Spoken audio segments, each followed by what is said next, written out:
Muito bem, senhoras e senhores, começando mais um Loucos por Automobilismo, edição número 371 do seu podcast favorito de velocidade, diretamente aqui desta grande airfryer que se transformou no nosso país, nosso planeta e tudo isso, mas tudo normal, e vamos hoje responder as perguntas, né? Depois daquela meia avaliação que a gente fez da temporada na terça-feira, falta o resto ainda na outra terça, mas já temos perguntas, e por isso vamos chamar o grande Adalto, que já aparecerá por aqui, ou se ele está vivo, né, porque atualmente a gente tem que perguntar assim, né, porque infelizmente, né, o Adalto, estamos vivendo um clima estranho, né, mas normal, né, normal, tá tudo certo, não tem problema, que é isso, bobagem. Para dormir tá duro, se não tiver ar-condicionado. Pelo amor de Deus. Porra, meu. Bom, e aí, tudo bem, Brunão? Tá um pouco escuro aqui, né? Já acendeu uma luz. Acende aqui. uma luzinha aí para nós, para que possamos ver o seu belíssimo rosto. Agora sim, ó. Mas continua escuro, estranho isso aqui, né, meu? Não, mas melhorou, hein? Melhorou? Melhorou bem. E... Tá. Bom, é isso. Grande confraria, mandaram bastante perguntas, tá tendo bastante polêmicas aí, né? Depois As notícias não param, né? Graças a Deus, né? Então a gente fica... Dá para rever, né? Outras temporadas lá, quem tem F1 TV, dá para rever. E é isso que eu vou começar a fazer, acho que domingo agora. Canal das Corridas, Adalto. Entra lá no Canal das Corridas no YouTube, você vê os resumos das temporadas. Assiste o resumo da temporada de 86 para você refrescar sua memória, porque será o nosso primeiro especial aqui de início de ano, né? Foi prometido aí pro pessoal. Bom, os nossos twitters estão aparecendo aqui, o meu @BrunoAleixo80, o do Adalto, @AdaltoRacing, e o do Fábio, que não está aqui hoje, é o @CampusFB. E vamos começar, né, com as perguntas, né? Muitas perguntas, o pessoal querendo saber muitas coisas. Vamos lá, primeiramente com Carlos Márcio. Estou falando o seguinte, Adalto, um pouco longo aqui a pergunta, mas vamos lá. Os fãs do piloto do carro 33... É o Max Verstappen, mas não é 33, hein, Carlos Márcio? É 1, hein? Já desde do ano passado que é o carro número 1, mas vamos lá. Por toda a internet estão focados em dizer que o carro RB19 não é o melhor de todos os tempos. Lutam com um assustador número que é de 95,45% de vitórias contra 93,75% do lendário McLaren MP4 tergiversam sobre o W05, W06, W11, mas números são números, o carro tem o maior aproveitamento, números são números, e o carro tem o maior aproveitamento da história da Fórmula 1, o carro da Red Bull. A McLaren de 88 ganhou com Senna e Prost, o que facilita vencer quase todas as corridas. O RB19 tinha um piloto genial apenas, o que para mim deixa claro seu poder absoluto. O que vocês acham sobre o carro ser o melhor de todos? Tirando as pachequices tupiniquins, já houve outro piloto que a torcida forçava em dizer que seu carro não era imbatível, lutando contra números desta forma, que a torcida do Alecrim Dourado, que nasceu na Holanda ou Bélgica, sem ser semeado. Eu acho que o Carlos Márcio não gosta muito do Max Verstappen, parece, né? Tá dando a entender aqui que talvez ele não goste muito do Max, né, Adalto? Talvez não. Bom, é sempre aí, né? São sempre impressões, né? Esse negócio de melhor de todos os tempos é sempre muito... subjetivo, né? Relativo, subjetivo. Lógico, né? Eu, tudo que é subjetivo, assim, eu tenho meus próprios critérios. Isso. Né? Que não são necessariamente errados nem certos. São os meus critérios que eu uso. Né? Então, eu tenho o privilégio de estar assistindo Fórmula 1 há 50 anos. Né? Então, minha memória, apesar de não ser muito boa, para coisas que eu gosto muito, ela é razoável, entendeu? Então, eu lembro bem, né, dos carros dominantes, dos pilotos dominantes, das duplas dominantes, tudo.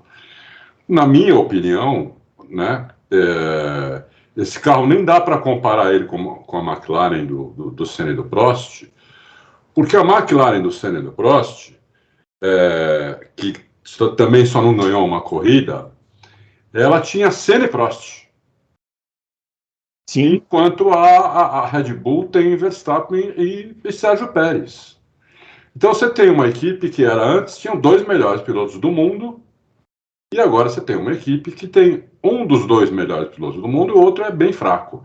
Então daria para fazer uma comparação muito melhor se fosse, por exemplo, o Vespa e o Hamilton nessa Red Bull. Provavelmente teriam ganhado também todas as corridas e com muito mais diferença do que o Vespa ganhou, porque a minha impressão e até algumas telemetrias mostram que ele tirou o pé muitas vezes. Para não quebrar, porque não... não precisou forçar, né? Não precisou forçar. Brigas no rádio com o engenheiro para ele não fazer volta mais rápida, que não precisava, que não sei o quê, enquanto o Prost e o Senna se matavam na pista e metiam uma volta no terceiro colocado, porque eles tinham que dar tudo. Porque se algum dos dois tirasse o pé 1 milímetro, o outro passava em cima. Então por isso que eu falo sempre que o companheiro de equipe é muito importante quando você vai analisar um piloto, um carro, um domínio, né? Entendeu? Então hoje você tem um domínio de um piloto com o melhor carro, porque o outro piloto é fraco, entendeu? Então eu não consigo comparar os carros, se esse carro é melhor do que aquela McLaren, ou até melhor do que a Williams, né? Que primeiro guiou o Mansell, depois guiou o Prost, né? Também para mim tá nesse meio aí também. Como a Lotus 78 tá nesse meio aí também. Só que aí entrava a quebra. A Lotus 78 também tinha Mário Andretti e Ronnie Peterson, entendeu? Então é complicado, né? Então é difícil, Márcio, né? A gente dá um veredito aqui, né? Em números é o melhor carro de todos os tempos. Não foi só 23 corridas, não foi só 21 de 22. Esse carro ganhou as últimas 30 e... que você tem que voltar para 2022, né? Esse carro ganhou as últimas 30 corridas, as últimas 32. Né? Porque... então, eu nunca vi um carro fazer isso, entendeu? Mas aí tem algumas vitórias vitórias do Pérez também, não tem só do Verstappen, né? Em 2022, né? O Pérez 2022 teve aquela do Russell, né? E aí a partir dali ganharam tudo até Singapura desse ano. Não, então é complicado. Eu acho que você pode considerar como o melhor carro de todos os tempos, mas pode também não considerar, entendeu? Pode considerar entre um dos melhores de todos os tempos, né? Eu acho que talvez seja o melhor, porque eu acho que o Vespa não deu tudo que podia. Na maioria das corridas, entendeu? Muito bem, ó. Adversário não tinha razão de ele ficar se arriscando, arriscar bater no muro, arriscar quebrar a componente da UP, se não tem adversário. Entendeu? Bom, vamos lá. Williams pergunta o seguinte: quem teve uma temporada melhor? O Schumacher em 92, quando disputou o vice com o Patrese, ou o Hamilton em 23, que disputou o vice contra o Pérez? Muito parecido, né? A situação, né? Bem parecido, mano. Que igual, né? Não sei dizer quem teve melhor. É igual, né? Assim, você tá um piloto com um carro que não era tão rápido quanto, disputando contra um piloto contra um outro que tinha um companheiro muito rápido, mas não era tão bom, né? Igual o Patrese era com o Mansell e o Pérez com o Verstappen, né? É mais uma daquelas respostas empíricas, né? Que você... Não, mas dá para falar, não dá para dizer quem foi melhor, dá para dizer que os dois foram muito bem, né? Foram muito bem. Ó, o Ednei Landim pergunta o seguinte: em 2026 muda o regulamento, estão falando em reduzir até 30 quilos. Isso procede? Procede, eles vão tentar, né? Não sei se vão conseguir, mas o objetivo é reduzir o carro em 30 quilos. O que é muito bom, né? Quanto mais conseguir reduzir o carro... só que o carro pesado aí, esse carro com combustível, pesa 1 tonelada, né? Então 30 quilos não faz tanta diferença, mas tudo bem. Melhor do que nada. É melhor ir abaixando do que aumentando, né? É. Só aumenta, né? É verdade. Então, Ó, Lucas Sá Pergunta o seguinte: seguindo critérios próprios, o que faz vocês perceberem quando um piloto iniciante é um futuro campeão? Boa pergunta. Existe algo na performance, personalidade que faça vocês olharem para um piloto e pensar, esse cara é diferente? Cito como exemplo Lewis e Max. Gostaria de saber se vocês tiveram essa percepção deles quando ambos chegaram à Fórmula 1. Outro dia você publicou no Twitter um vídeo do Hamilton e o Alonso depois daquela confusão na Hungria, né? Que o Alonso dando a entrevista, não, veja bem, que eu não atrapalhei, não sei o que, daí o Hamilton só olha para ele assim com aquele olhar. Sabe quando tinha aqueles desenhos animados que o cara tinha um poder que ele soltava um raio pelo olho assim, e pulverizava o adversário? Então, é isso, acho que essa é a resposta. Quando o cara tem esse olhar igual esse que o Hamilton deu pro Alonso, ele vai ser um futuro campeão, né? Não é mais ou menos isso aí, Adalto? É mais ou menos isso, né? E o que o cara faz na pista, né, Lucas? Eu vi 2 caras apavorando de cara. Eu só vi 2. Foi o Senna e o Hamilton. De cara, sentou no carro e apavorou, entendeu? O Senna pegou um carro ruim, um carro tipo Alfa Romeo desse ano, e apavorou, quase ganhou uma corrida. Foi roubada a corrida dele lá em Mônaco, né? Acabei de estar dando uma olhadinha no Twitter agora. Naquele ano teve uma corrida em Detroit também. Ele estava largando, acho que em 6º com aquele carro. Então, e o Hamilton, que entrou na McLaren, o companheiro de equipe era um bicampeão mundial e ele cravou o companheiro de equipe. Então, esses caras, esses apavoraram mesmo. O Verstappen entrou muito bem, só que do lado dele entrou ao mesmo tempo o Sainz, que também entrou muito bem. Então, mas, por exemplo, o Verstappen na primeira temporada já teve coisas assim que chamavam atenção, né? Assim, por exemplo, da equipe dar uma ordem de equipe e falar, não quero saber, né? Para mim, para responder a pergunta dele, passa por isso aí. Pelo jeito como o cara se comporta. Não é a velocidade, porque é rápidos. Tem vários pilotos que são rápidos, que chegam lá e barbarizam todo mundo, entendeu? Mas a questão é como que o cara reage a determinadas situações quando ele é estreante. Eu vou mais nessa linha. Não, então, eu acho que acho que as duas coisas têm que ir junto. Não adianta o cara ter só personalidade, mas não ser rápido. Claro. Né? O cara tem que ser muito rápido e com personalidade. Então, uma coisa que falta um pouco no Percival, no Leclerc e no Norris, entendeu? Os caras, eles são muito rápidos, desde o começo. Agora, então, estão muito rápidos. Esse ano, então, eles foram muito rápidos mesmo. Mas falta um pouco de personalidade, entendeu? Coisa que não falta para o Verstappen, não falta para o Hamilton e não faltou para muitos outros atrás, entendeu? Não faltou nem para o Vettel quando lá em 2013, sei lá quando, mandaram... mas ali ele já era campeão, né? Ali ele já era campeão. Ele já era campeão. Mas volta para 2008, que ele estava na Toro Rosso lá. Ele fez uma pole e ganhou uma corrida na Itália. É verdade, ele já era campeão. Nem sentiu a pressão, nada. Liderou a corrida inteira e ganhou a corrida. Mas o cara chegar a apavorar mesmo, eu só vi esses 2, sério, cara. Eu não vi outro, não. Muito bem, ó. O último romântico. Qual a melhor atuação do Vespa em 2023? GP de Miami, quando ele humilha o Pérez. Humilhar o Pérez foi em várias corridas, mas tudo bem. GP de Austin, com problema de freio. GP da Holanda, no caos na chuva. GP da Itália, quando ele força o Sainz a errar. Ou sprint na Áustria, quando ele mete 21 segundos em relação ao Sérgio Pérez na chuva. E aí, Adalto, para você... Eu tiro essas em relação ao Checo Pérez, porque realmente ele humilhar o Pérez é normal. A de Miami ainda tem aquela questão que ficou pendente, assim, que parece que ele estava com um mapeamento mais agressivo, e o Pérez não, né? Para mim, eu não tenho nenhuma dúvida aí que é o GP de Austin com problema de freio.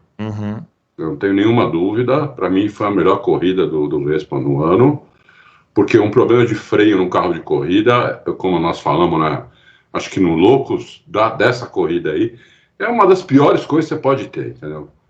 Então, ele com problema de freio, conseguiu ganhar a corrida, conseguiu se manter rápido. Não é que ele tinha 30 segundos de diferença e acabou com 5, o Hamilton tirou 25, não. Ele tinha alguma diferença, ele perdeu, mas muito pouco, ele perdeu muito pouco de desempenho com um problema sério de freio. Então, para mim, foi Austin. William Alves de Almeida, se o domínio da Red Bull em 2024 for similar ao da última temporada, podemos dizer que a audiência e interesse pela categoria continuará reduzindo? Pergunto em quais outros momentos da história essa redução do interesse do público pela Fórmula 1 aconteceu em âmbito mundial. Só consigo recordar da era do Schumacher-Ferrari. Bora Bahia, ele está falando aqui. O Bahia ontem escapou do rebaixamento, Adalto. Escapou, né? Escapou. Ganhou de 4-1 do Clube Atlético Mineiro.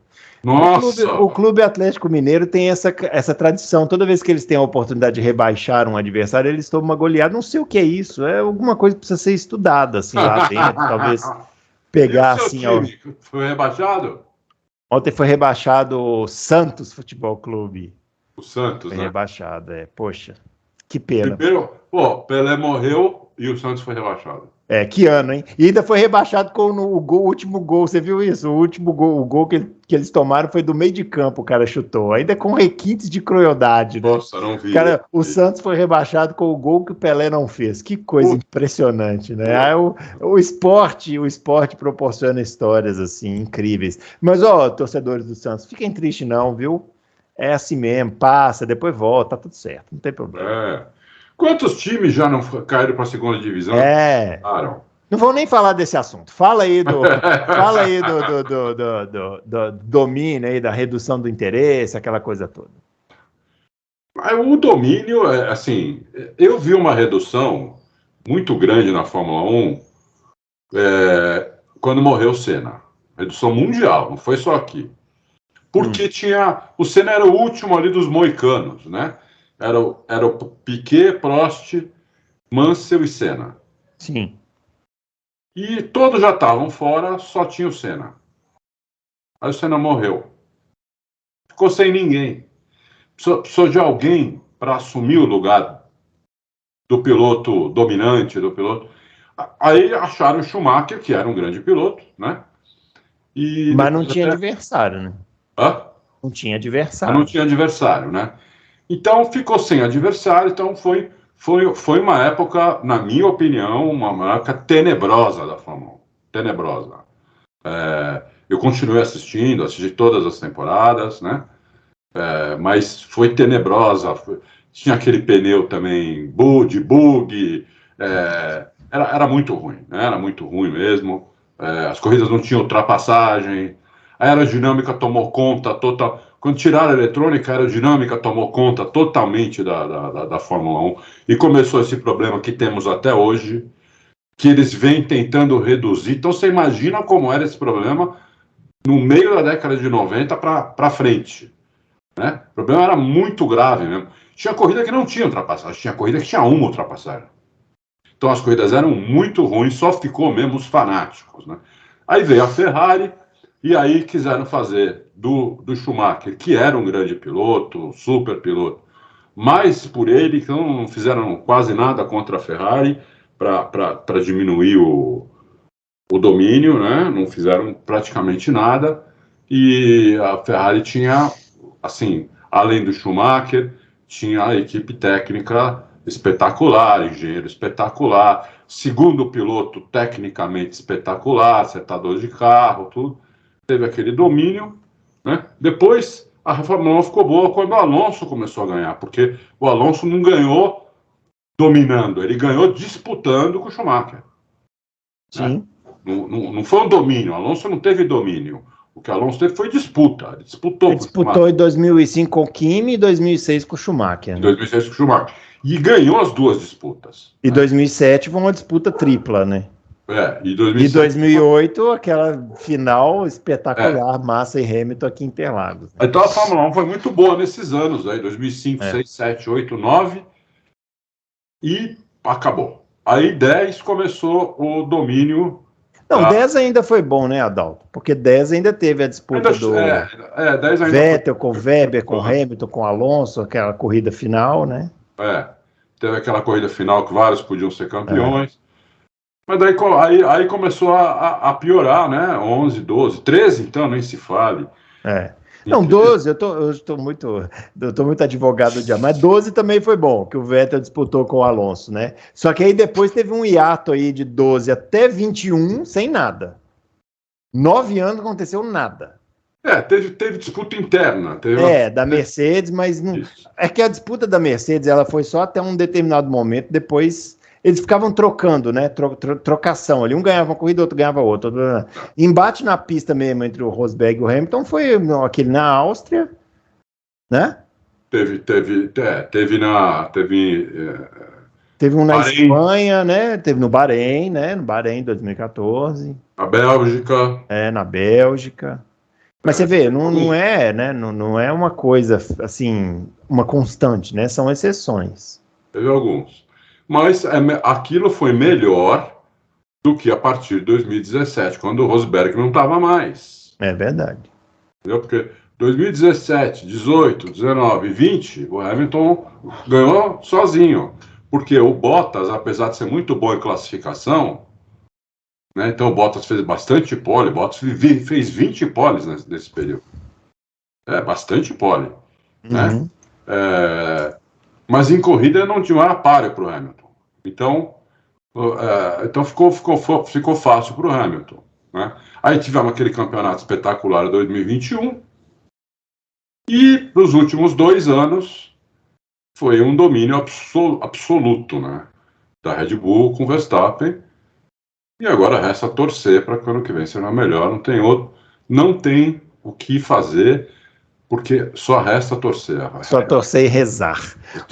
O Fausto Silva, a Red Bull demora para aquecer e após a 5ª volta começa a escapar do pelotão com muita facilidade.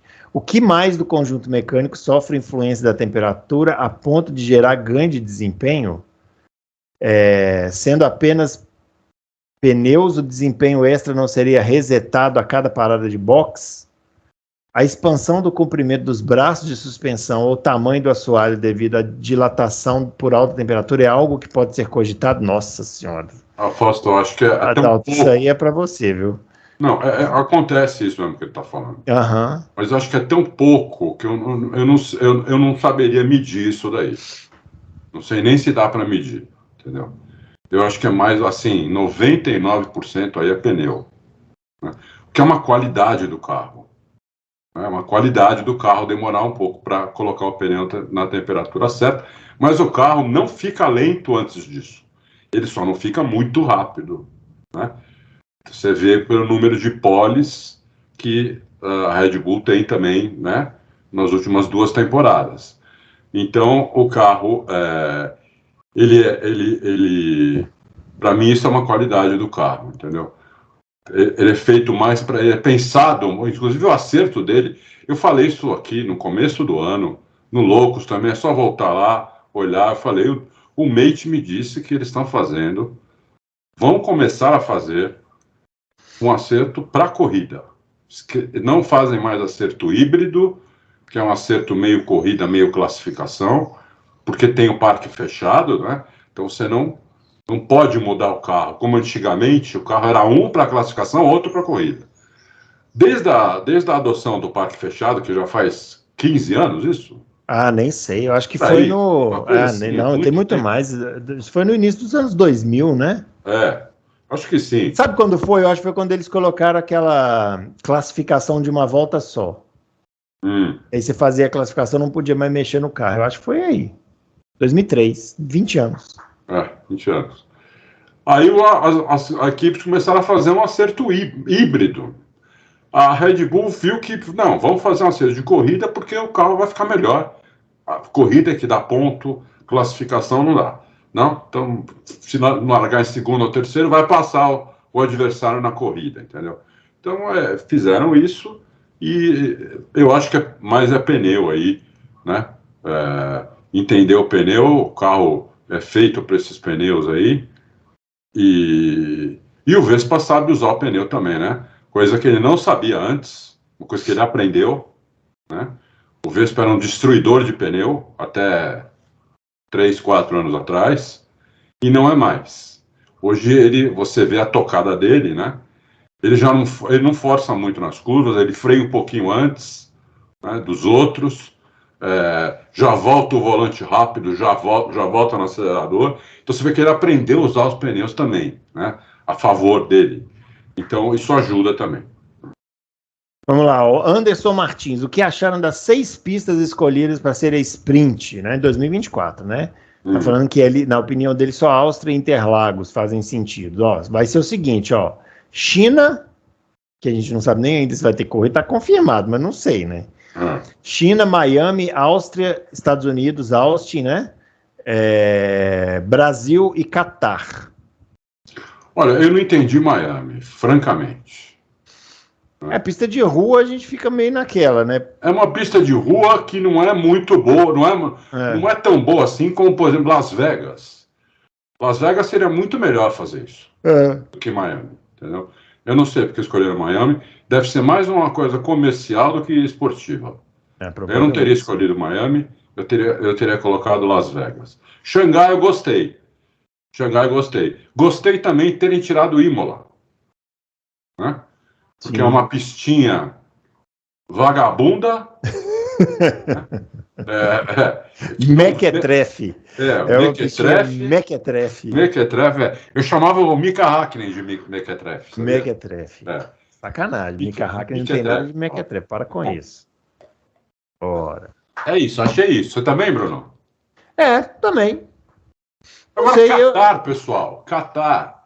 Eu não sei por que as pessoas não gostam dessa pista. A pista é tão boa. Que tem muita curva de alta, né? A pista é muito boa, meu. Não sei se eu acho tão maravilhosa assim, não. Mas eu também não acho a sprint tão maravilhosa assim, não. Eu aceito ela, tá bom, vamos lá. Mas, tipo... Eles vão mudar mais coisas, hein? Não é só as pistas, Por enquanto, eles só divulgaram as pistas. Mas eles vão mudar mais coisas. Eu queria que eles mudassem muitas coisas, assim. Talvez haja grid invertido nas 10. Isso, em grid invertido, usar sprint para fazer teste, tirar o DRS. Para que DRS em sprint? Já que é para ter briga, então... Não, se colocar o grid invertido, não tira o DRS de jeito nenhum. Mas deveria. Eu acho, inclusive, que... Eu até já falei isso aqui. Eu acho, inclusive, que a Fórmula 1 devia parar com esse negócio de chamar de sprint. Chama de 2 baterias. São 2 baterias, bateria 1, bateria 2, entendeu? E aí você faz na bateria 1, eu até dei esse exemplo aqui, a Indy já fez corridas em 2 baterias, e na bateria de sábado eles faziam coisas muito diferentes, por exemplo, largada parada, que na Indy não tem, eles fizeram já, em Indianápolis, porque era a corrida da bateria 1, né? O Autorrace mandou um e-mail para a FIA há um tempo atrás. Foi o primeiro e-mail que a FIA respondeu, que a gente mandou na vida, em 23 anos, né, sobre sprint. Eu fiz um e-mail gigante, mandei tudo o que eu achava que tinha que fazer na sprint. Eles responderam e falaram que gostaram das sugestões e eles estavam em negociação ainda, em conversação com as equipes e com a própria Liberty, para ver o que era possível fazer, mas vai vir mais mudança, não vai ser só a entrada da China e a saída a entrada da China e de Miami e a saída de... Saíram 2, né? Saíram, mas nem sei quais. Esse ano foi Azerbaijão. Saiu Azerbaijão, saiu Azerbaijão e... Vamos lá. Imola. Vai acontecer mais coisa. Talvez aumentem um pouco a corrida, inclusive. Não seja mais 100 km, seja um pouco mais. Para ter a estratégia de pneu. Então vamos esperar, porque isso só vai ser decidido em janeiro. É isso aí. Vamos ver aqui as corridas sprint em 2023, só para a gente dar a informação correta. Vamos dar a informação correta. Pela notícia, pelo calendário que eu peguei aqui, que eu não lembro de cabeça, né? Não, foi Azerbaijão, Áustria, Estados Unidos, Bélgica, São Paulo, Catar, Estados Unidos e São Paulo. Eu sabia. Muito bem, vamos lá. Rafael Abrantes, esse ano, apesar da Ferrari ter tido apenas uma vitória e sido a única equipe a ter vencido, exceto a Red Bull, no geral, acho que ela teve um rendimento melhor do que o ano passado, em que ela teve mais vitórias, mas também teve mais quebras e muitos desastres de más escolhas. Podemos dizer que essa evolução, no meu ponto de vista, é devido a uma grande influência positiva do novo chefe de equipe, Frederic Vasseur. Vocês acham que se o Binotto tivesse esse ano, teria tido esse mesmo rendimento? Ou estaria pior? uma boa reflexão aqui do Rafael. Esse Vasser foi uma grande surpresa, né? Que a gente esperava pouco. Uma boa reflexão aqui, porque como ele diz aqui na pergunta, o ano passado teve mais vitórias, esse ano só teve uma. Né? Mas aqui esse ano a gente teve um carro dominante, mais dominante que foi no ano passado. E a Ferrari no ano passado tinha um carro que parecia ser bem melhor, né? Esse ano era um carro bom, normal. Então, realmente, eu acho que teve uma influência positiva, assim, do Vasser, o que vai contra o que eu achava no começo do ano. Sim. Eu achava que eles tinham feito... Ninguém esperava, né? Eu achava que eles tinham feito besteira e mandar o Binotto embora e pegar o Vasser, mas o Vasser foi bem, né? E a Ferrari aí disputou. No fim, de resultado não foi muito bem, né? Ficou em terceiro lugar na classificação dos construtores, né? O ano passado tinha sido vice-campeão, se não me engano, tinha sido vice-campeão. Ficou em terceiro, atrás da Mercedes, mas conseguiu ganhar uma corrida de um carro dominante, entendeu? Então, um carro muito dominante, talvez o mais dominante de todos. E não teve aqueles... Porque até o ano passado tinha 10 notícias por dia da Ferrari. Sim. Muito problema fora da pista, muita falação. Esse ano foi muito mais tranquilo. Então, eu acho que o Vasser deu uma tranquilizada na equipe. Agora tem que melhorar a parte técnica para o carro ser mais rápido ano que vem. Gostei da reflexão do Rafael. Legal, vamos lá. Aqui o Fausto Silva mandou uma imagem, acho que é daquele negócio que ele estava falando lá da suspensão, ok? Davi Santos, Adalto, você acha possível a AlphaTauri ou Racing Bull, nossa senhora, se misturar com a Mercedes, Ferrari, McLaren e Aston Martin na disputa de posições de 2024? Finalmente o Tsunoda vai brilhar com um carro semelhante ao da Red Bull do Pérez? Bom, Davi, o carro vai poder usar, né? Isso aí é uma coisa que a FIA até já se manifestou, tudo. Ele vai poder usar o que tem no regulamento, né? Então o carro vai melhorar. Agora, até para ele se misturar com Mercedes, Ferrari e McLaren, tem que melhorar bastante, entendeu? Então eu não sei, sempre considerando que as diferenças diminuíram muito, né? Sim. A gente, o Loucos passado, quem não viu, nós colocamos as diferenças. Um gráfico aqui com as diferenças. Então, as diferenças são poucas, são pequenas, né? Então, quer dizer, a AlphaTauri ela tem que melhorar mais do que a Mercedes, Ferrari, McLaren e Aston Martin. Será que vai conseguir só com as peças que o regulamento permite? Não sei, acho melhor esperar. O Tsunoda, eu torço para que ele continue progredindo, né? Ele tem a progredir ainda, mas uma coisa que está me deixando otimista em relação a ele é que eu acho que ele está mais confiante do que ele era. Entendeu? Ele está com uma confiança melhor, ele inclusive está, assim, às vezes o engenheiro fala, você está vendo a câmera on-board, às vezes o engenheiro fala alguma coisa para ele que até outro dia ele estourava, mandava o engenheiro para aquele lugar, não sei o quê. Agora, no máximo, ele fica quieto. Ele é bravo, né, o Tsunoda. Ou fala e entendeu? Então, isso é um bom sinal. Acho que, vamos ver, vamos esperar. Muito bem, vamos lá.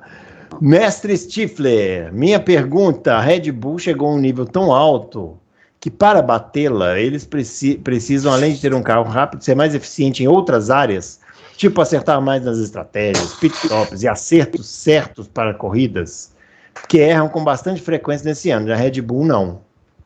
Sim, né? Para chegar na Red Bull tem que beirar a perfeição, não é isso, Adalto? Tem.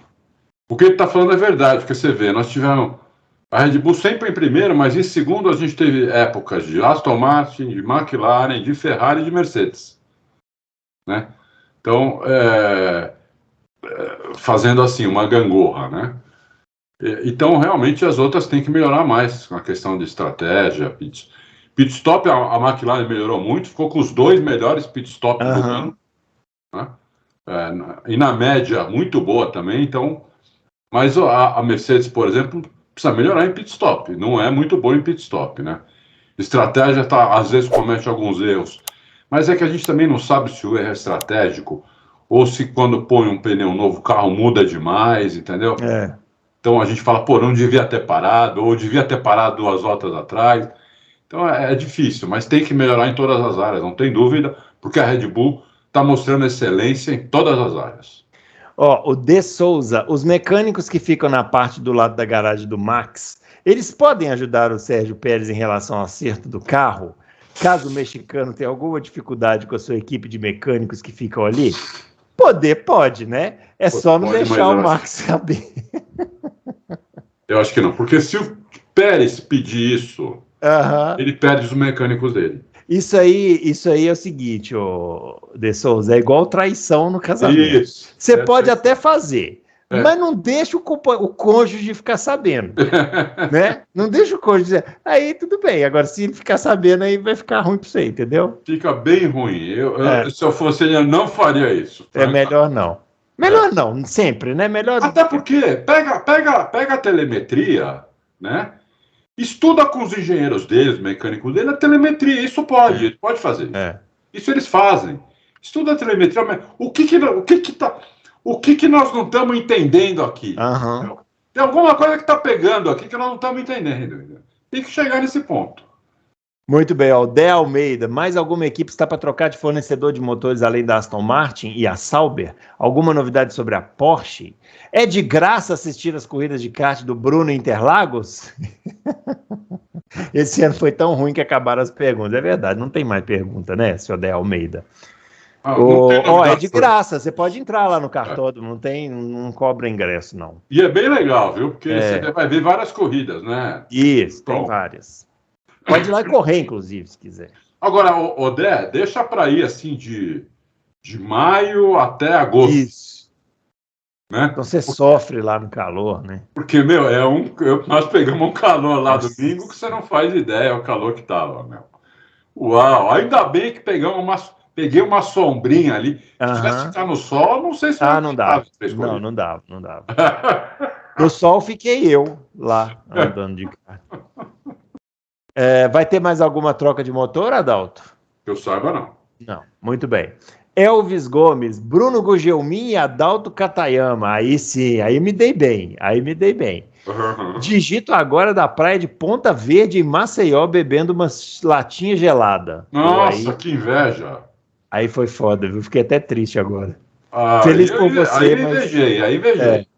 Alguma novidade da Andrea Fiat Liberty? Tenho lido que a FIA e a Fórmula 1 estão em clima de guerra fria. Não é fria, né? É uma guerra bem quente, por sinal, né, Adalto? Explica aí, Adalto. Explica a treta aí para nós. O presidente da FIA, né, Ben Sulayem, ele não se dá muito bem com a Liberty e com as equipes. Eu não sei se é um problema dele ou é um problema dele mais os costumes dele, que são diferentes, né? Não são ocidentais, né? Então eu não sei o que é, né? Eles não se dão muito bem. Esse negócio, por exemplo, da Andretti, as equipes todas ficaram contra, a Liberty também, e ele aprovou a Andretti. Isso é ruim. Isso é ruim para a Andretti. Por quê? As equipes, o que está acontecendo é o seguinte, nas reuniões que tem, né, que vão chefes de equipe, os caras que mais tem moral ali para falar é o Toto Wolff e o Christian Horner, e agora está começando a ter um pouquinho de moral também o Vasser. Mas basicamente o Toto Wolff e o Christian Horner, né? O Toto Wolff ganhou 8 campeonatos seguidos, uma coisa que nunca aconteceu na história da Fórmula 1, né? É um dos donos da equipe, ele não é contratado, ele tem 33% da equipe. Então ele tem uma voz muito ativa, né? E ele é um cara que fala mesmo. Ele não é um cara que fica... não é um cara retraído, ele fala mesmo. Então isso começou a criar um atrito entre ele e o Sulayem. Aí o Sulayem apelou, né? E a esposa do Toto Wolff é a diretora administrativa da equipe da categoria feminina. Sim. Né? que não tem nada a ver com a FIA, quer dizer, ela não tem acesso à informação da Fórmula 1 sendo diretora da categoria feminina. Ela não tem esse tipo de acesso. Então, se o Toto Wolff falou alguma coisa em algum momento que, teoricamente, ele não devia saber, provavelmente não foi ela que disse para ele, porque ela não tem esse acesso. Uhum. Então, essa é uma coisa óbvia, um raciocínio básico, óbvio. Só que a FIA começou a dizer que o Toto Wolff tinha coisa lá que talvez a esposa dele estivesse passando coisa para ele. Bom, aí deu uma confusão absurda, uma coisa que eu nunca tinha visto antes. As 10 equipes soltaram um comunicado escrito, elas não pediram nenhum tipo de investigação em relação ao casal, porque elas sabem que a Suzy Wolff não tem acesso às informações da Fórmula 1, entendeu? Então elas sabem disso. Como todo mundo deveria saber, qualquer jornalista, tudo. Quando saiu a notícia, já devia sair isso. Que estranho, porque ela não tem esse tipo de informação. Né? Então, soltaram uma. E ficou ruim para o cara, entendeu? Porque o cara tinha meio que soltado na imprensa que algumas equipes teriam reclamado dessa ligação da Suzy Wolff ser a diretora administrativa da outra categoria que não tem nada a ver com a Fórmula 1. E agora ficou ruim para ele de novo. Né? Eu até coloquei no Twitter, tá parecendo o Fábio, que toda hora fala isso. Eu acho que a Fórmula 1 e a Liberty, principalmente a Liberty e o Ben Sulayem é água e óleo. Não se mistura. Tem uma cultura muito diferente, objetivos muito... É tudo muito diferente, entendeu? E não sei como tá lá até hoje. Não sei como tá dando certo esse negócio. Certo não tá, né? Porque toda hora a gente tem problema aí, né? Mas não sei como tá funcionando ainda. Eu acho que, se bobear, eles dão um jeito de tirar esse cara. Alguma coisa vai acontecer. Porque tá tendo muito problema e é ruim para Andretti. Muito ruim para Andretti isso. Muito bem. Porque o aliado dela, o único aliado dela é a FIA, que é presidida por esse cara. Muito bem. Fernando Marinho. Adalto, você disse certa vez que seu contato na Mercedes acredita que a Red Bull esteja muito próximo do desempenho máximo que o assoalho do carro pode ter. Na sua opinião, quando isso acontecer, de onde a Red Bull pode ter mais desempenho, visto que os motores estão congelados, a aerodinâmica fora do assoalho gera arrasto? Seria, no caso, focar ainda mais em suspensão em difusor? Sim, a Red Bull ela tem uma reta... Boa pergunta, Fernando. A Red Bull tem uma reta que ela consegue... Na parte de trás do carro você tem a asa superior, tem uma asinha inferior. Né? Essa asinha inferior ela gera downforce. Na desaceleração, na desaceleração não. Quando o carro está em alta velocidade, essa asinha da Red Bull, ela estola. Ela estola por causa do difusor e da asa superior. Ela consegue estolar. Então o carro fica com mais reta por causa disso. Fica com menos arrasto. Porque essa asinha gera arrasto. Né?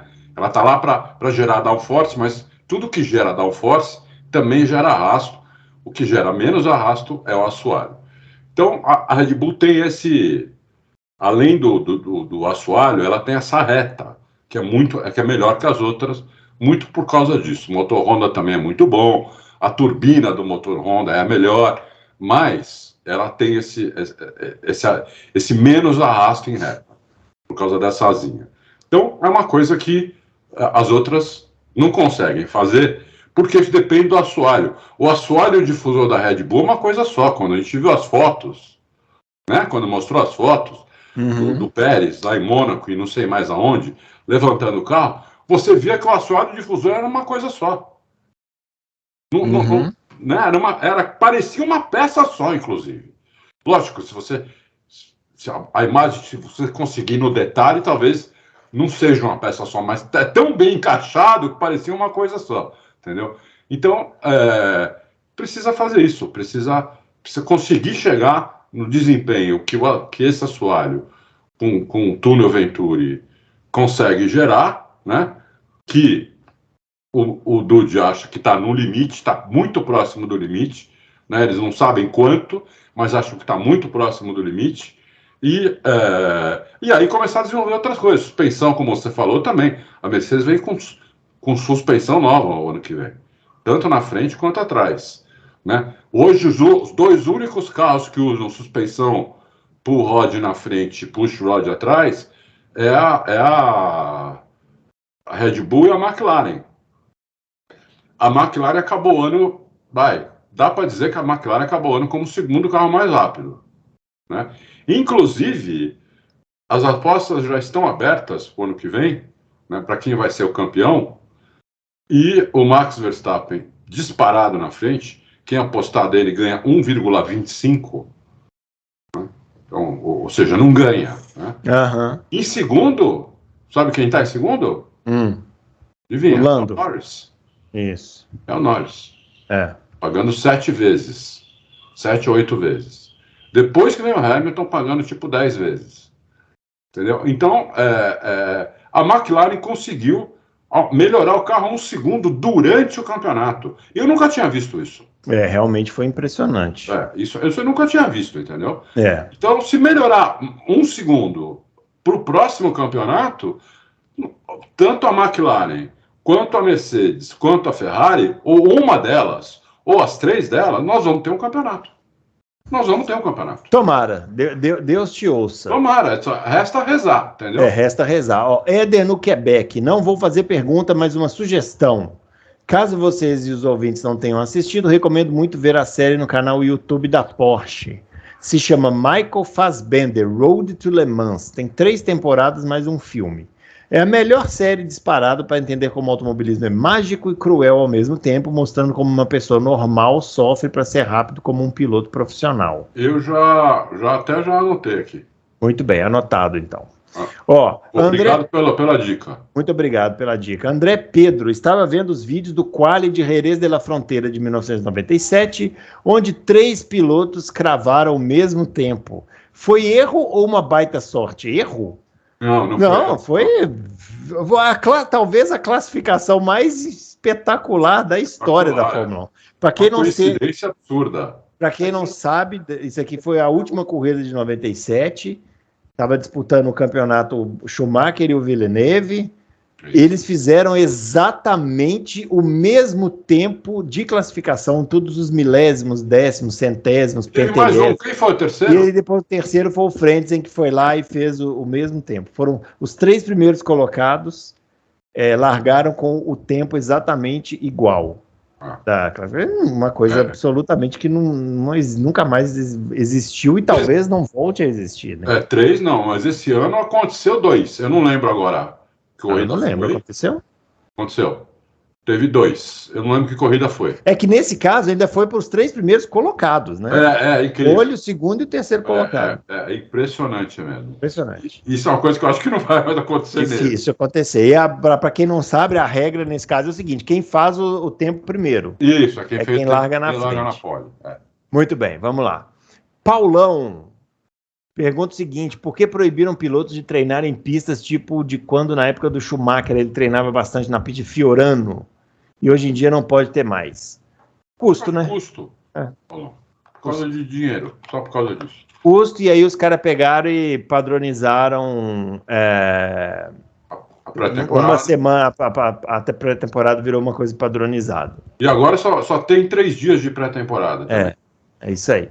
Que vai ser de novo no Bahrein. Isso mesmo. André Pedro, de novo, em outra pergunta. Quer saber o seguinte: existiu na história da Fórmula 1 pilotos que eram tidos como medianos, como o Gasly e o Tsunoda, e que evoluíram e se tornaram pilotos de ponta e até mesmo campeões? O Damon Hill é o primeiro que vem na cabeça, né? A gente achava que era um lixo. Damon Hill, primeiro que vem na cabeça, né? O Mansell, para mim o Mansell evoluiu demais também. O Mansell teve companheiros de equipe muito fortes também, né? O Mansell foi companheiro de equipe do Piquet e do Prost, por exemplo. No começo do Mário Andretti, né? Mário Andretti, quer dizer, caras muito fortes, muito rápidos e muito bons tecnicamente, né? O Monza também aprendeu com esses caras, né? Então evoluiu bastante, como o Rio também, muito. O Rio, inclusive, depois que saiu da Williams, a Williams era o melhor carro, ele quase ganhou a corrida com a Arrows. Né? Na Hungria. Sim. Quebrou faltando 2 voltas para acabar a corrida. Foi uma tristeza. Ainda conseguiu chegar em segundo, mas foi um dia triste, né? Um dia triste para o automobilismo. Assim, triste, não triste como triste quando acontece coisa extra, triste do esporte, né? Triste do esporte, porque a gente já viu uma zebrona linda que acabou não acontecendo por causa de uma... até aconteceu que ele conseguiu chegar em segundo, que já era um espanto, né? Chegar em segundo com aquele carro, mas... poderia ter ganhado a corrida. Mas são os que me vêm na cabeça, assim, esses aí. Antônio Andrade, eu odeio domínio avassaladores, e normalmente desde de acompanhar a categoria, mas o Auto Racing foi um grande alento para os fãs do automobilismo. Muito obrigado, Antônio. Para cada corrida medíocre e melancólica, vocês fizeram um programa com análise crítica ponderada e sem compromisso de oba-oba com torcedores. Sinto que vivenciei uma das temporadas piores da Fórmula 1, mas uma das melhores do Auto Racing em nível de discussões. Adalto, Bruno e Fábio 2023 do Auto Racing foi o 93 do Senna. Esse elogio... Poxa vida! Esse aí não precisa mais nada. Podemos encerrar aqui. Muito obrigado a você. No mínimo, eu vou guardar esse comentário aqui. Esse aí tá louco aí. Né? Fazer um quadrinho. É isso aí. Muito obrigado. William Macedo Silva. Mesmo. Minha pergunta é se fossem os Andrettis que contratariam... Se vocês... Como é que é? Se fossem os Andrettis, se vocês fossem os Andrettis, quem vocês contratariam para chefe de equipe projetista, parte técnica, já que geralmente se discute apenas os pilotos? Boa pergunta, que todo mundo pergunta pra gente, quem você contrataria de piloto? A gente não sabe, né? Mas de parte técnica, Adalto? Olha, os cara cabeça tem que ser tudo da Fórmula 1. Você pode contratar mecânico da Indy, do WEC, mas os caras que pensam, os caras que projetam, os caras que pensam... Então, o chefe de equipe, eu traria da Fórmula 1. Projetista tem que ser da Fórmula 1, o estrategista tem que ser da Fórmula 1, né? Engenheiro-chefe, engenheiro de corrida, todos esses caras tem que ser da Fórmula 1 já. Tem que roubar de outras equipes, não tem jeito. Ou pegar cara que acabou de sair, entendeu? De alguma equipe, mas geralmente esses caras também têm que cumprir quarentena. Sim. Né? Então tem gente aí em quarentena. Mas o Binotto já cumpriu, né? O Binotto, por exemplo, já cumpriu. O Binotto já pode o ano que vem começar numa equipe, entendeu? A gente não tem notícia disso, que ele vai começar em alguma equipe, mas ele já poderia começar. Essa notícia pode vir ainda, nós vamos até o primeiro final de semana de março, né? Para ter uma notícia dessa. Mas não sabemos, né? Tá perguntando aqui se poder... tá dando sugestões aqui, Binotto, Abitebu, não, esse aí não contratava não, viu? Esse aí não ia não. Fraco. Eu não sei, eu não tenho... Para os programas especiais surgiram sobre a Lotus. Não, aí quem tá dando sugestões, para falar sobre a Lotus, mas ele quer que fale sobre a Lotus da parte final. Parte decadente. Beleza, podemos, tá anotado. E sugestão, outras equipes médias que ficaram tempo no grid não se desenvolveram. Brabham, Tyrrell, Arrows, Ligier. A Brabham foi campeã, né? Com o Piquet 2 vezes. Sim. Então, não dá para dizer. O próprio dono, né? Com o Jack Brabham lá nos anos 60, né? Sim. É isso aí. Campeã. O Rodrigo Peçanha está perguntando sobre essa questão do conflito de interesse, do Ben Sulayem, já falamos, né? Obrigado. O Cábio Fambos pergunta: teremos mais um circuito de rua em 2026 com o novo GP de Madrid? Foi anunciado aí, né? Vamos ver. Não é interessante que a Fórmula 1 e a Fórmula E estão invertendo os papéis, com a Fórmula 1 adicionando cada vez mais circuitos de rua e a Fórmula E adicionando mais circuitos clássicos? Particularmente, eu não gosto desse rumo que a Fórmula 1 está tomando com as escolhas de locais para os GPs. Mas, como todos já sabemos, money talks. Exatamente. O Cábio, por exemplo, os circuitos de rua da Fórmula 1, que ela está andando agora, eles estão muito melhores do que antigamente. É que Mônaco não tem jeito, continua, não muda, não tem o que fazer. Mas, pô, você vai dizer que Baku não é legal? Vai dizer que Las Vegas não é legal? entendeu? Super legal, muito melhor que, por exemplo, o circuito num parque, né, lá em Melbourne, que já está até 2300. Nossa, esse é ruim demais. Né? Daqui a 300 anos o circuito ainda está com a Fórmula 1 lá, é uma porcaria de pista. Voltou a Imola, outra porcaria de pista, ainda mais sem a Tamburello. Com a Tamburello ainda tinha alguma coisa na pista. Sem a Tamburello não tem nada naquela pista. Então eu acho que tem que mudar um pouquinho aí a mentalidade, né? Se fizerem uma pista em Madrid nos moldes que estão fazendo agora, como fizeram, por exemplo, em Baku, em Las Vegas, pode ser uma belíssima pista. Eu acho que isso aí não vai mudar. É uma tendência que não vai mudar. Você levar o esporte para perto do povo, né? Isso. Porque autódromo é um negócio longe, entendeu? Que dá trabalho, aí muita gente não vai porque, pô, que preguiça, tem que pegar um transporte público e tal. Você coloca a categoria ali no meio da bagunça, você praticamente obriga as pessoas a respirarem o ar daquela categoria, né? Eu, pessoalmente, não tenho problema nenhum de ser circuito de rua, desde que a pista seja boa. É o que o Adalto falou aí. Se for bom, a pista porcaria. Abu Dhabi, por exemplo, é um autódromo, é um lixo de autódromo. É um lixo, é um autódromo. Mas é uma porcaria aqui. Aquele autódromo, né? Então, muito bem, vamos lá. Tadeu pergunta o seguinte: certa vez li que o investimento anual de uma equipe de Fórmula 2 é 10% do valor da Fórmula 1, o que considero uma diferença altíssima. Vocês acham possível para a FIA diminuir essa diferença gradativamente até que chegue uns 40%? De forma que possa acontecer o rebaixamento do último colocado de construtores da Fórmula 1 e a subida da equipe campeã para a Fórmula 2. Eu acho que isso aqui não tem como, né? Possível, Tadeu. Possível. A equipe de Fórmula 2 não gasta nem 10% do valor da Fórmula 1, gasta menos. Então, a Fórmula 2, o cara da Fórmula 2, se quiser ir para a Fórmula 1, ele pode ir o ano que vem. Basta ele pagar os 200 milhões que tem que pagar, né? E ter um orçamento para correr, conseguir fazer carro, fábrica, tudo, entendeu? Então, é difícil, porque aí é um negócio. Não é uma questão só de rebaixar e promover, é um negócio. É um negócio. É um tipo de investimento que o cara tem que querer fazer. Gigante. Não é uma liga que tem rebaixamento. Não é que nem futebol, que os times são... Você tem um time melhor que o outro porque tem melhores jogadores. Não. Então, não é diferente, né? Outra categoria, outra coisa, outro dinheiro, não tem nada a ver. É isso aí. Carlos Eduardo, quero saber da opinião de cada um, quão animados estão para a temporada de 2024, que pode ser totalmente mais do mesmo de 2023. Foi o Carlos Eduardo. Carlos Eduardo, eu vou dizer uma coisa para você, sempre falo, eu sou um cara otimista, né? Então, eu espero que seja uma temporada melhor. Se vai ser, eu não sei, mas eu espero que seja.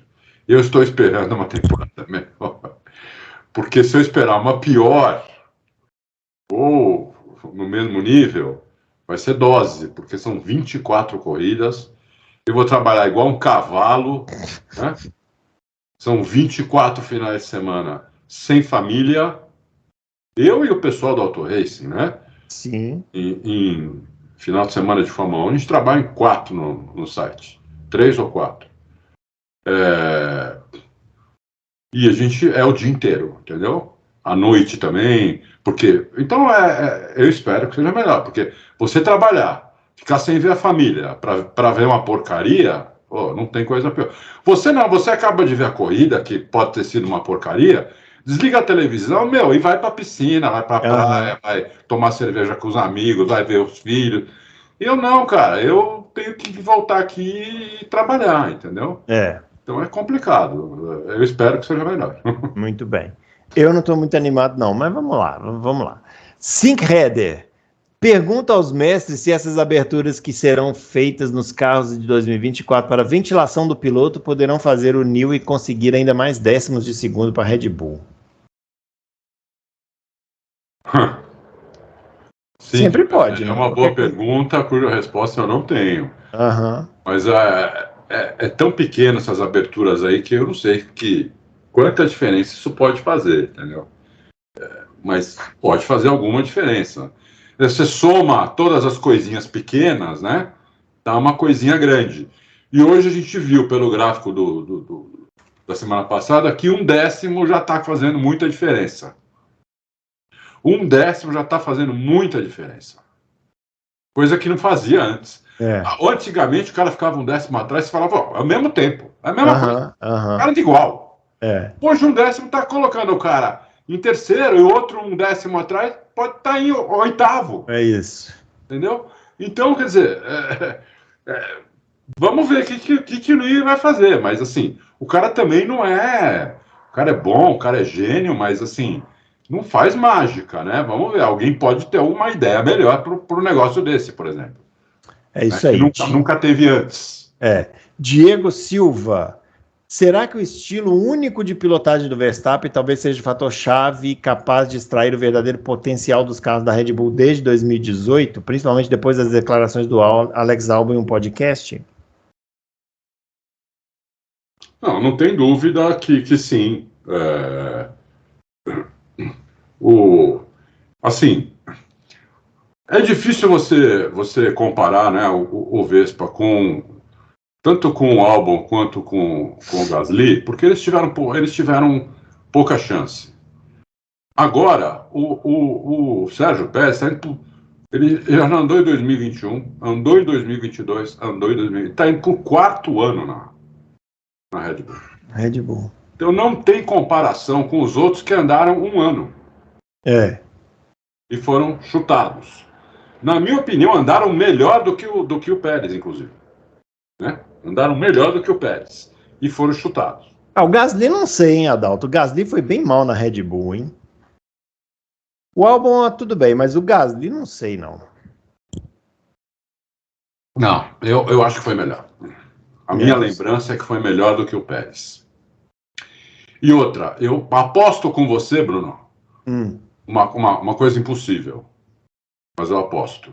Se fosse o Gasly que tivesse na Red Bull esse ano, não ia ser um passeio desse tamanho. O Gasly teria ganho mais corrida e não teria ficado tão atrás. Pode ser, mas o Gasly foi mal na Red Bull. E tem uma coisa, o Gasly foi piloto da Red Bull durante uns anos, melhorou a performance, jamais foi sequer considerado para sentar de novo lá no carro, né? Então eu ainda acho que ainda tem alguma coisa extra-pista ali. Extra-pista tem.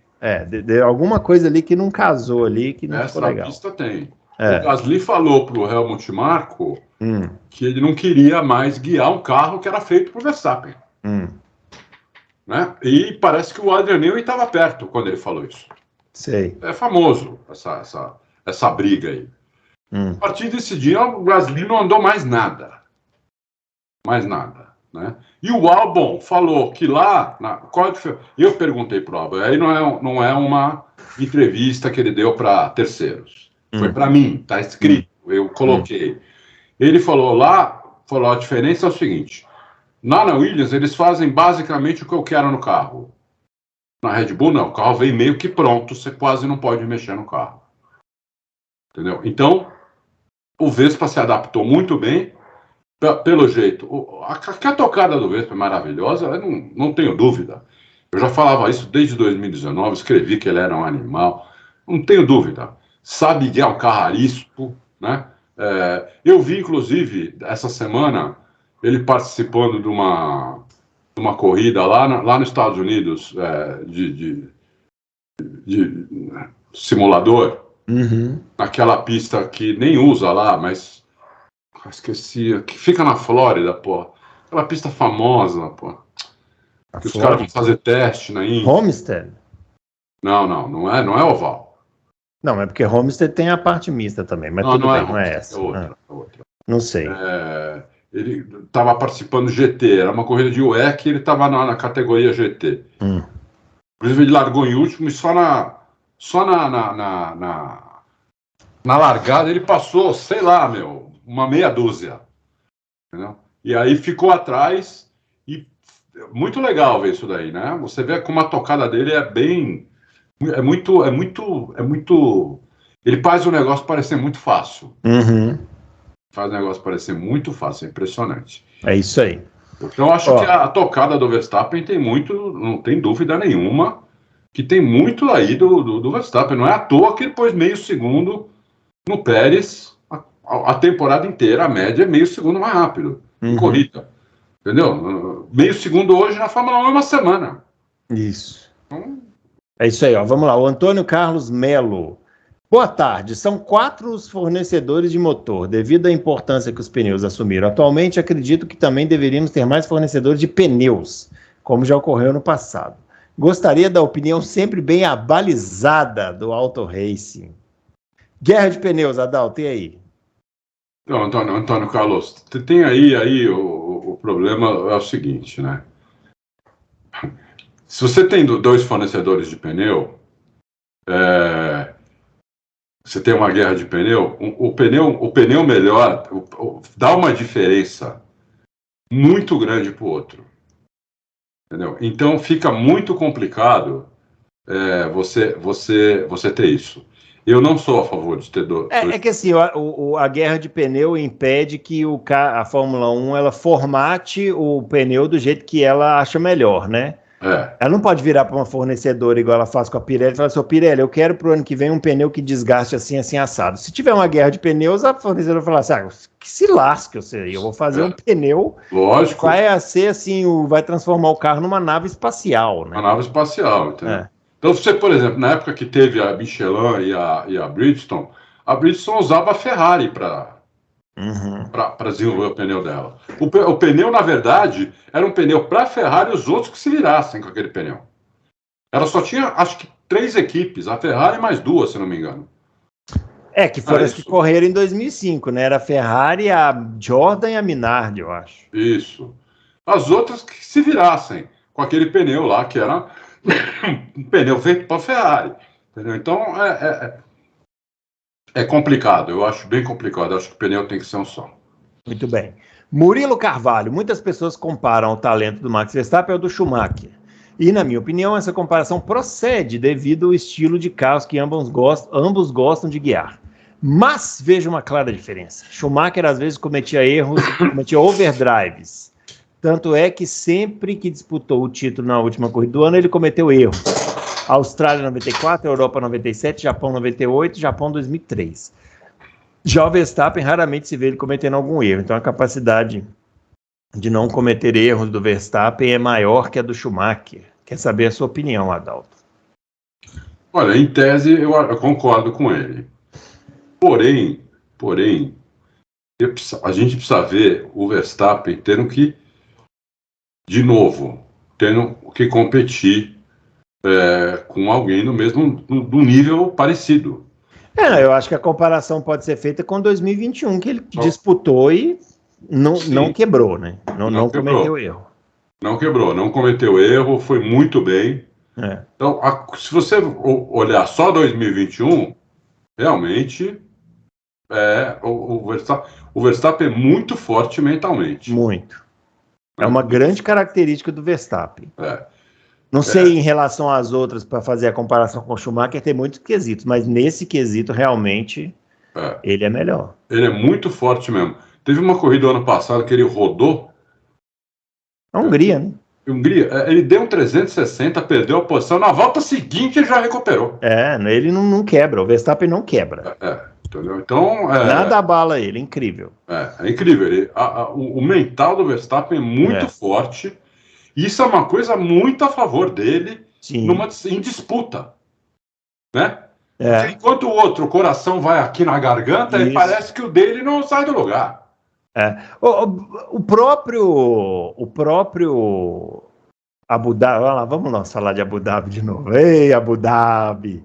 O próprio Abu Dhabi 2021, Adalto, se você pegasse um piloto ali mais...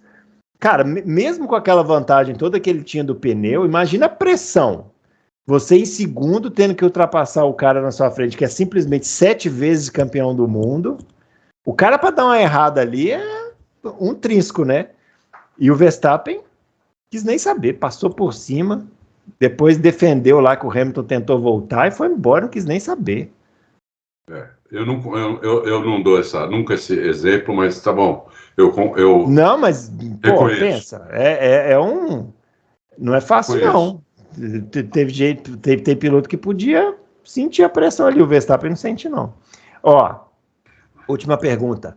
Equity Seeker, podem falar um pouco mais sobre o que o tio Bernie fez na década de 90 contra a Indy? Foi muito bom. Equity Seeker foi muito bom o que ele fez. Não foi não, Indy, muito bom para bom assim, pra nega dele. Um mafioso, né? Um cara inteligentíssimo. A Indy era uma categoria que chamava kart. Era uma administrada pela kart, né? O dono da categoria eram todos os chefes de equipe, os donos das equipes, né? O que o Bernie fez foi... E a grande corrida sempre foi as 500 milhas de Indianápolis. As 500 milhas de Indianápolis corre até hoje, né? Lá naquele autódromo que tem um dono. Tinha um dono. Ele chegou pro dono do autódromo, né? E falou, a gente queria fazer uma corrida de Fórmula 1 aí. Que a Fórmula 1 não conseguia pegar nos Estados Unidos, ele achou que lá se fizesse um... Só que não dá para correr no oval, né? Porque o carro da Fórmula 1 não tem capacidade, não tem segurança para correr no oval, né? Se o carro da Fórmula 1 bate ali no muro a 300 por hora, ainda mais naquela época, né? Não sobrava nada. Hoje acho que até poderia, não sei, mas naquela época não sobrava nada. Então, o que ele fez? Ele ficou amigo do cara, pagou uma grana pro cara fazer o autódromo, tudo, e falou, por que você não faz uma categoria sua? Inclusive, se a gente pode ser meio que sócio aqui nessa corrida que a gente vai fazer da Fórmula 1, e com essa grana você faz uma categoria sua. E aí pronto, aí dividiu a Indy, teve a Champ Car dividiu em 2 categorias, né? E foi isso que ele fez. Então foi uma jogada de mestre que ele fez, porque a Indy estava incomodando a Fórmula 1 naquele tempo, com pilotos de primeira linha, com carros muito rápidos, com corridas muito legais, né? Então estava incomodando a Fórmula 1. Então o Bernie falou, bom, eu não quero que a Indy melhore mais do que já quero que ela piore. E ele foi lá e conseguiu fazer isso, dividir a categoria, usando o dono de Indianápolis. Eu esqueci o nome dele agora. Era Tony George, né? Tony George, usando o dono de Indianápolis, entendeu? Uma curiosidade aí, ó, Fórmula Indy não existe, viu, pessoal? Fórmula Indy é só no Brasil. E foi uma criação do finado Luciano do Vale aí, quando ele... Eu chamava de Fórmula Mundial.